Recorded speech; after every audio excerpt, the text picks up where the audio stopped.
اگر مسافر ہو تو اس پر روزہ واجب ہے کہ نہیں؟ مسلمان ہے، عاقل ہے، بالغ ہے، مگر مسافر ہے، واجب ہے کہ نہیں؟ واجب ہے، واجب ہے، واجب ہے، لیکن کب واجب ہے؟ کیا اس وقت؟ نہیں۔ اگر مسافر ہے تو ان پر روزہ واجب تو ہے مگر اس وقت نہیں، اس لیے کہ سفر میں مشقت ہوتی ہے، پریشانی ہوتی ہے۔ اگر اللہ رب العالمین نے ان تمام چیزوں کو دیکھ کر کے اللہ رب العالمین نے مسافروں کو رخصت دی ہے کہ تم اگر رکھنا چاہو تو رکھ سکتے ہو، لیکن میری طرف سے کوئی زبردستی نہیں ہے، لیکن تمہارا اصل وقت کیا ہے؟ جب سفر ختم ہو جائے تب تم کو روزہ رکھنا ہے، تب تم کو روزہ رکھنا ہے۔ یہاں ایک اور سوال پیدا ہوگا، اچھا مولانا یہ بتائیے میں سفر میں ہوں تو مجھ پر روزہ تو فرض ہے مگر اس وقت نہیں ہے، اس وقت نہیں ہے، رمضان مہینے میں نہیں ہے، لیکن میرا دل چاہتا ہے کہ روزہ رکھ کر کے میں اپنی ذمہ داری کو ادا کر لوں، ہاں تو میرے لیے سفر میں روزہ رکھنا افضل ہے یا چھوڑنا افضل ہے؟ ماہ رمضان میں اگر میں سفر میں ہوں تو میرے لیے روزہ رکھنا افضل ہے یا چھوڑنا افضل ہے؟ قرآن نے رخصت دی ہے۔ ابن عباس کی روایت ہے کہ اللہ رب العالمین چاہتا ہے کہ بندے ان اللہ یحب ان تؤتى رخصه، اللہ تعالیٰ چاہتا ہے کہ بندے میری رخصت کو قبول کرے۔ اللہ نے آپ کو ہدایت دیا نا، گفٹ دیا نا کہ لے لو لے لو، تو ابن عباس کہتے ہیں کہ اللہ کا کوئی گفٹ دے تو اس کو لینا بہتر ہے، تو کیا ہم لے لیں یا روزہ رکھ لیں؟ اس میں صحیح بات یہ ہے آپ کے لیے جو آسان ہو وہ آپ کے لیے بہتر۔ اگر آپ آسانی کے ساتھ سفر میں روزہ رکھ لے رہے ہیں تو آپ کے لیے روزہ رکھنا بہتر، اور اگر آپ چاہ رہے ہیں کہ نہیں سفر میں میرے روزہ رکھنا تھوڑا مشکل ہے، میں بعد میں آسان سے رکھ لوں گا، تو وہ آپ کے لیے بہتر، جو آپ کے لیے بہتر ہے وہ آپ کے لیے آپ اختیار کریں۔ دیکھیے اسلام کی شفافیت، اسلام کی رخصتیں، اسلام کی سہولتیں، کیا اللہ آپ سے مشقت چاہتا ہے؟ ابھی تھوڑی دیر پہلے آپ نے قرآن کی آیت سنی، یرید اللہ بکم الیسر، اللہ تب تم سے آسانی چاہتا ہے، لیکن بندوں نے، لوگوں نے اس کو مشکل بنا دیا ہے۔ اسی طرح سے یہ تو ہوئے روزے کس پر فرض ہے کس پر فرض نہیں ہے۔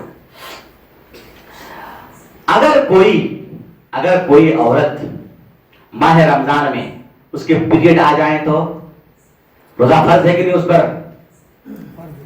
روزہ فرض تو ہے مگر اس وقت نہیں ہے، جب پیریڈ ختم ہو جائیں گے تو روزے پورے کریں گے، پھر باقی روزے قضا کریں گے، ہے نا؟ یہ مسئلہ بالکل واضح ہے۔ اب اسی سے جڑا ہوا ایک مسئلہ، اگر کوئی خاتون ماہ رمضان کے کسی دن روزہ رکھی ہے اور دوپہر کے بعد اس کا پیریڈ آ گیا، روزہ باطل، روزہ باطل ہے، اس روزے کا کوئی اعتبار نہیں ہے۔ نفاس اور حیض دونوں کا مسئلہ ایک ہی ہے، نفاس اور حیض دونوں کا مسئلہ کیا ہے؟ ایک ہی ہے۔ روزے کی شرطوں میں سے ایک شرط یہ ہے کہ اس میں نیت ہونی چاہیے۔ کیا ہونی چاہیے؟ نیت۔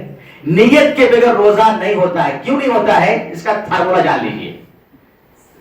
روزہ کیا ہے؟ عبادت ہے، عبادت۔ یہ فارمولا آپ لوگ یاد رکھیں گے، بہت سارے مسئلے کام آئے گا۔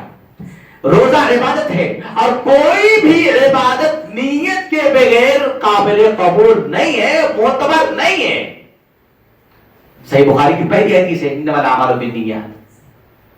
نیت کے بغیر کوئی عبادت اللہ کے قابل قبول نہیں ہے، نیت کے بغیر۔ اب یہاں ایک مسئلہ پیدا ہوتا ہے کہ نیت کریں تو کیسے کریں، سمجھ میں نہیں آ رہا ہے۔ ہاں یہ نیت کے بھی ورژن بدلتے رہتے ہیں، 2026 کی نیت، 2025 کی نیت، 2022 کی نیت، الگ الگ طریقے سے لوگوں نے بنا رکھا ہے۔ میں کبھی کبھی مسجد میں جاتا ہوں تو کبھی لکھا رہتا ہے نویت بصوم غد، ایسے لکھا رہتا ہے نویت بصوم غد۔ النیہ محلها القلب، نیت کی جگہ کیا ہے؟ قلب ہے، دل ہے۔ والتلفظ بها بدعہ، اور نیت کو زبان سے تلفظ کر کے ادا کرنا یہ بدعت ہے، یہ بدعت ہے۔ لہذا عبادت کی جگہ بدعت کر کے اپنی باتوں کو، اپنی عبادت کو برباد مت کیجیے۔ نیت کب کرنی ہے؟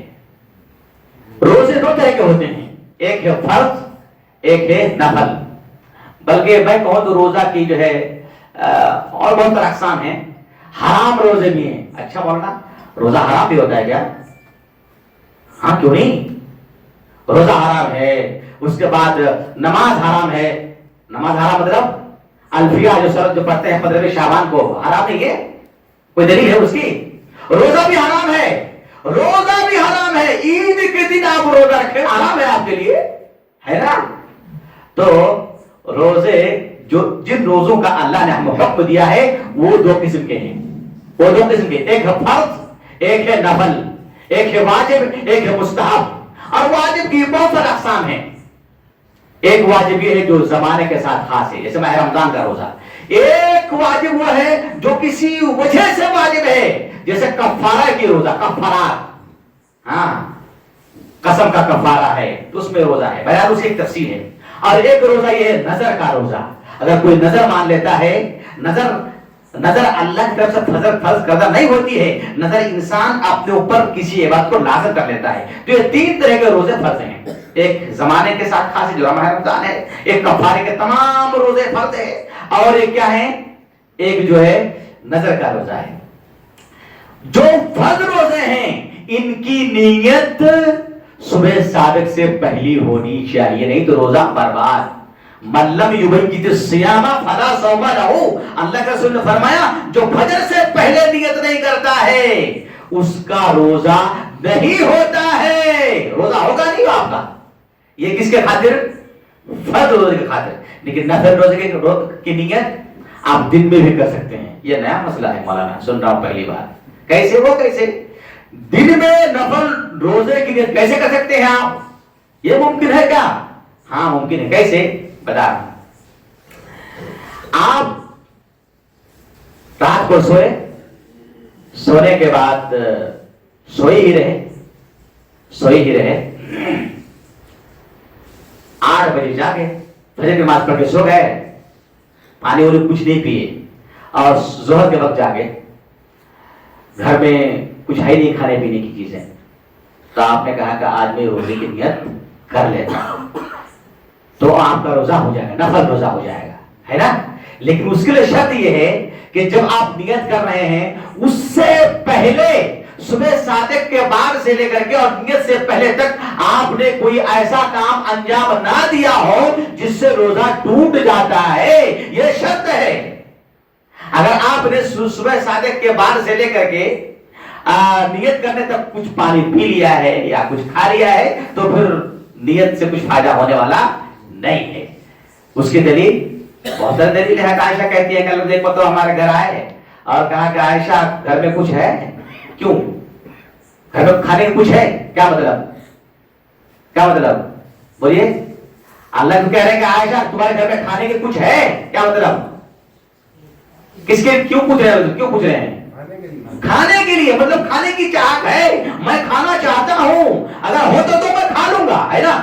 کھانے کی نیت ہے نا. اچھا عائشہ کہہ رہی ہے کہ نہیں اللہ کچھ ہے نہیں گھر پہ. اذا انا صائم، تب میں نیت روزے کی نیت کر لے رہا ہوں. کھائے کہ نہیں کھائے نہیں، لیکن کھانے کی نیت میں تھے، مطلب روزے کی نیت میں نہیں تھے. اب جب کھانا نہیں ہے تو آپ نے نیت کر لی. دن کا مسئلہ ہے یہ، لہذا نفل روزے کی نیت دن سے کر سکتے ہیں. ایک مسئلہ اور ہے، اور ایک بہت اہم مسئلہ ہے، اور یہ مسئلہ ہر ایک کے گھر سے جڑا ہوا ہے. حاملہ عورت کا روزہ کا کیا مسئلہ ہے؟ حاملہ دودھ پلانے والی عورتوں کے روزہ کا کیا مسئلہ ہے؟ اس میں علماء کے 4 اقوال ہیں. اس میں صحیح بات یہ ہے کہ اگر حاملہ اور مرضعہ، حاملہ اور دودھ پلانے والی عورت اگر روزہ رکھنے سے نہ اس کو نہ اس کے بچے کو کوئی پریشانی ہے تو اس کو روزہ رکھنا واجب ہے، فرض ہے. ایک بات کلیئر ہو گئی. دوسری بات، اگر روزہ رکھنے سے حاملہ عورت کے حمل میں پریشانی ہوتی ہے یا اس کے جسم میں پریشانی ہوتی ہے یا دودھ پلانے سے اس کے جسم میں کمزوری آ رہی ہے، روزہ رکھنے میں پریشانی ہو رہی ہے، یا بچے کے دودھ میں کمی پیدا ہو جا رہی ہے، بچے کمزور ہوتا جا رہا ہے، تو ایسی صورت میں صحیح بات یہ ہے دوسری حد میں کہ وہ عورت روزہ نہیں رکھے گی. یہاں تک تو بات کلیئر ہے. لیکن نہیں رکھے گی تو اس کے بعد کیا کرے گی؟ اس میں اختلاف ہے علماء کرام کا. اس میں صحیح بات یہ ہے کہ وہ خاتون و حاملہ اور مرضعہ فدیہ ادا کرے گی، فدیہ. اور یہی حضرت ابن عباس رضی اللہ تعالیٰ عنہ سے اور حضرت ابن عمر رضی اللہ عنہ سے صحیح سند کے ساتھ ثابت ہے، اس کی کوئی مخالفت نہیں ہے، لہذا یہی قول راجح ہے، یہی بات صحیح ہے. اب میں آپ کو مثال سے سمجھاتا ہوں تو آپ کو سمجھ میں آ جائے گی. بہت سارے خاتون کیا ہوتے ہیں، ہر سال بچے جنتے ہیں، ہے نا، یا ہر 2 سال کے بعد. اگر ہر 2 سال کے بعد بچہ جنے تو آپ جوڑ لیجیے، حمل کا 9 مہینہ، دودھ پلانے کا 2 سال، اس کو فرصت ہی نہیں ملے گی. اگر کسی کے 10 بچے ہو گئے تو اس کے 20 مہینے کے روزے چھوٹ جائیں گے، ہے نا. تو 20 مہینے کے روزے کو اگر ہم قضا کرنے کے لیے کہیں گے تو وہ اسلامی چھوڑ دے گی، ہے نا، ہے کہ نہیں. صحیح فتویٰ یہی ہے لہذا کہ وہ ہر روزے کے بدلے میں فدیہ ادا کرے گی. اب ایک سوال پیدا ہوگا کہ اگر جیسے آپ نے کہا، میں نے کہا کہ 10 بچے پیدا ہوں تو 20 سال لگتے ہیں، تو 20 مہینے روزے چھوٹ جائیں گے. تو 20 مہینے کے فدیہ کا ادا کریں گے، نصف سا کر کے، تو بہت سارے جو ہے مال ہو جائیں گے، اس کے بعد ہائی نہیں کیا کریں گے وہ. تو ہمارے پاس ہر چیز کا حل موجود ہے. ہم کہیں گے حکم تو آپ کا یہ ہے، لیکن آپ کی بساط میں جتنی ہے اتنے ادا کر دیجیے. فاتقوا اللہ ما استطعتم، لا یکلف اللہ نفسا الا وسعها. اللہ تعالیٰ طاقت سے اوپر کسی کو مکلف نہیں کرتا ہے. اگر اتنی مال ہے تو دے دیجیے، اگر نہیں ہے آپ بھیک مانگ کے کھا رہے ہیں تو جتنی ہو سکے اتنی ادا کر دیجیے. اگر کچھ بھی نہیں ہے تو لا علیک شیء، آج آپ پر کچھ نہیں ہے.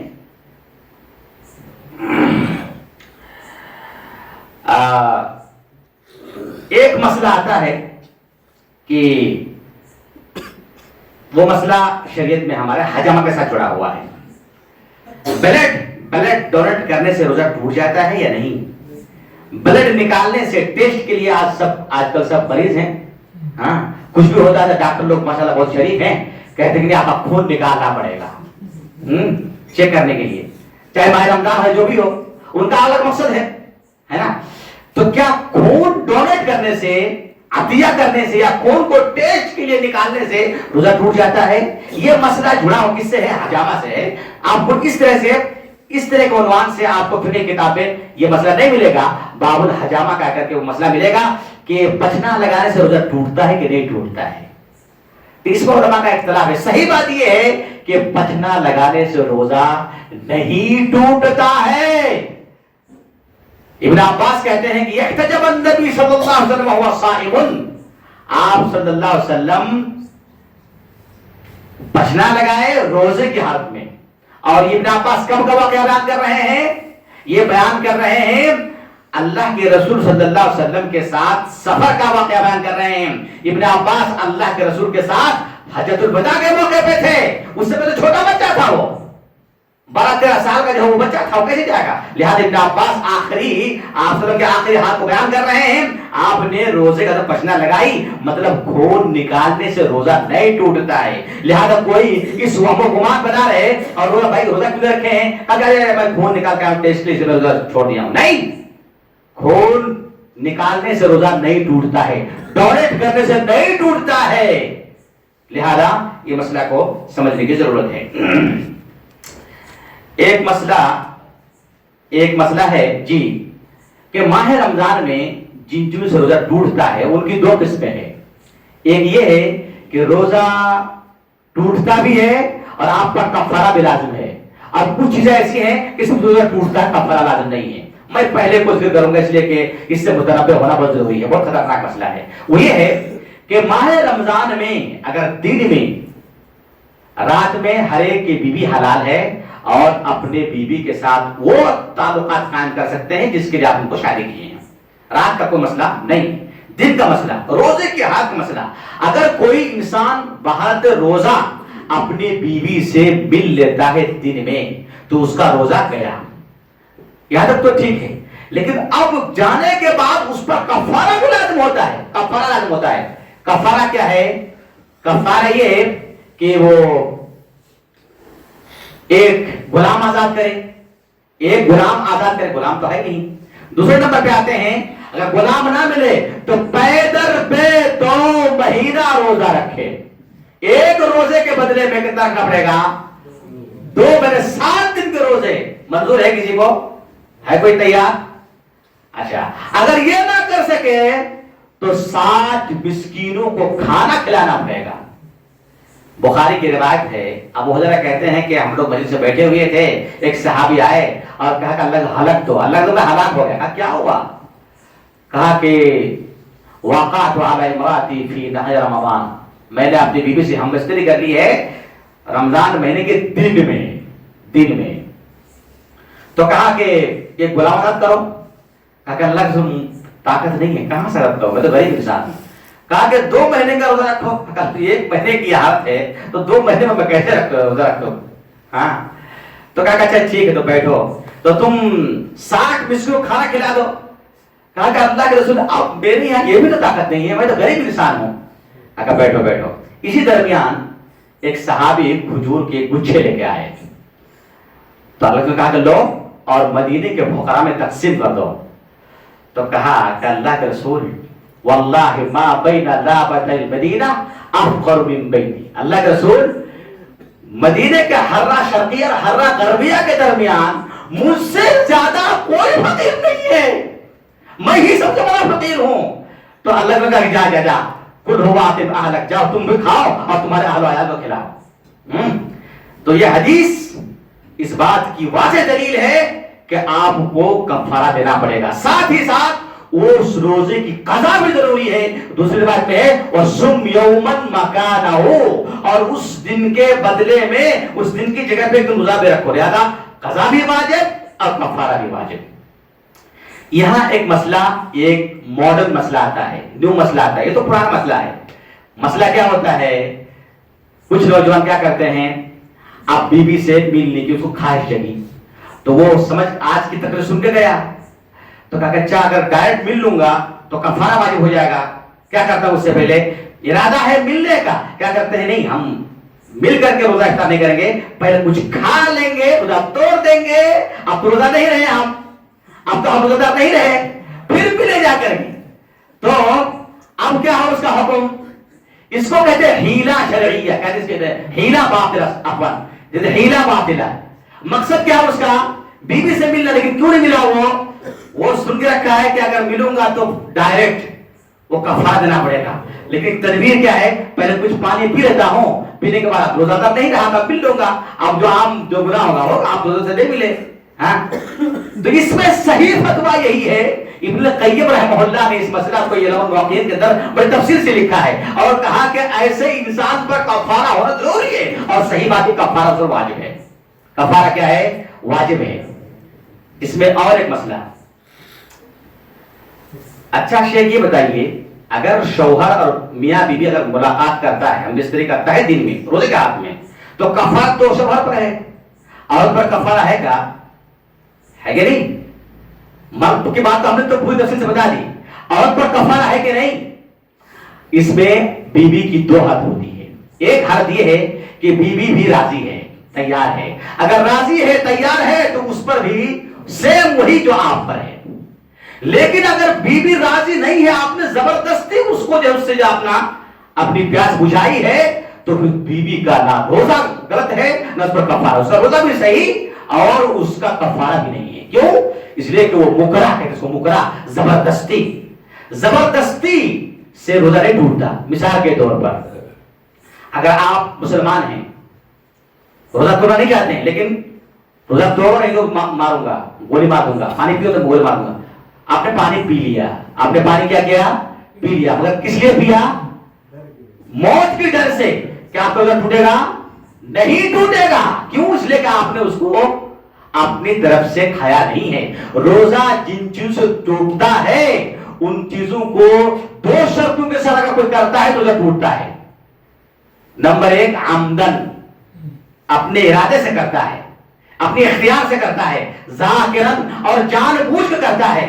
اگر ارادہ نہیں ہے, مجبوری کی صورت میں اس کو کھا رہا ہے, استعمال کر رہا ہے, کہے گا اپنی بیوی سے ملو تو گولی کر دیں گے, روزہ نہیں ٹوٹے گا. اور ذاکرن مطلب یاد کے ساتھ, جان بوجھ کر کے, بھولے سے نہیں. اگر کوئی بھولے سے, یہ تو ہوتا نہیں ہے, اگر کوئی بھولے سے اپنی بیوی سے مل لیتا ہے اور بعد میں پتا چلتا ہے تو روزے میں تھا, کچھ نہیں الحمدللہ. اسی طرح سے اگر کوئی بھولے سے, چاہے وہ روزہ نفل ہو یا فرض ہو, اگر کھا لیتا ہے, پی لیتا ہے, ارے میں تو روزے میں تھا، تو اس کے روزے کا پر کوئی اثر نہیں ہے. حدیث میں آتا ہے فإنما أطعمه الله وسقاه، بلکہ اللہ نے اس کو کھلایا، اللہ نے اس کو پلایا. ایک مسئلہ ہمارے یہاں آتا ہے، غلط فہمی ہے روزے کے تعلق سے، وہ یہ ہے کہ بہت سارے لوگوں سے جب پوچھا جاتا ہے کہ بھائی آپ روزہ کیوں نہیں رکھے، تو کہا کہ میری آنکھ نہیں کھلی، آج فجر میں میری آنکھ نہیں کھلی تھی. سوال میرا کیا ہے کہ تم روزہ کیوں نہیں ہو، روزے سے کیوں نہیں ہو؟ جواب کیا دے رہا ہے وہ؟ میری آنکھ.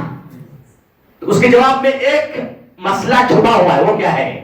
وہ یہ کہنا چاہ رہا ہے کہ میں نے آج سحری نہیں کی ہے. کیا سحری کرنا روزے کے لیے ضروری ہے؟ نہیں، سحری سنت ہے، صرف سنت تصحروا فإن فی السحور برکۃ. اللہ نے کہا کہ سحری کرو، یہ برکت کا کھانا ہے. سحری اگر نہیں بھی کوئی کرتا ہے اس کا روزہ صحیح، مگر اس کی سنت چھوٹ گئی. بغیر سحری کے روزہ صحیح ہے، صحیح ہے، صحیح ہے. لہذا آج کے بعد اگر کوئی کہے، آپ پوچھے کہ روزے سے کیوں نہیں ہے، اگر وہ کہے کہ میں جاگ نہیں پایا، تو اس کو مسئلہ بتا دیجیے گا کہ کس نے کہا کہ روزہ نہیں ہوگا، کیوں نہیں روزہ رکھا. اچھا، ایک مسئلہ اور ایک ہے کہ روزے کی حالت میں اگر دن میں یہ احتلام ہو جائے، احتلام ہو جائے تو کیا روزہ باقی رہتا ہے؟ کوئی فرق نہیں پڑتا ہے، اس لیے کہ احتلام کسی انسان کے ہاتھ میں نہیں ہے، اسلام کے ہاتھ میں نہیں ہے.